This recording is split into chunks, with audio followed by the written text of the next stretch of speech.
Mbea ni mkweli, lakini hajui baadaye madhara yake.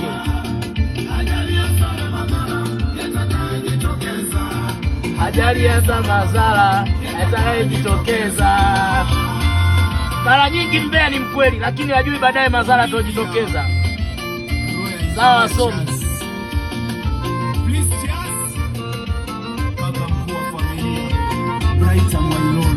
Oya, kijiti hicho.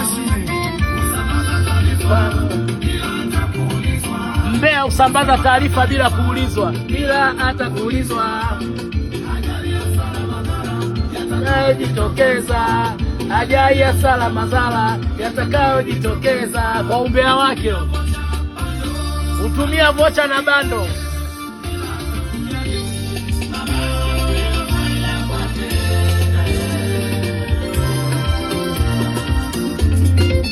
Message send hiyo. Mbea huo mimi na mabaya yangu. Ni ukweli, mimi na mabaya yangu. Tuishie hapo hapo tulikoanzia na tulipoishia. Hii kama vile season ya Kikorea. Nadhani message send mmeipata wasomi. Mbea utambaza taarifa bila kuulizwa, lakini ajui baadaye madhara yatakayojitokeza. Mbea utambaza taarifa bila kuulizwa, lakini ajui baadaye madhara yatakayojitokeza. Ni kweli mimi nina mabaya yangu.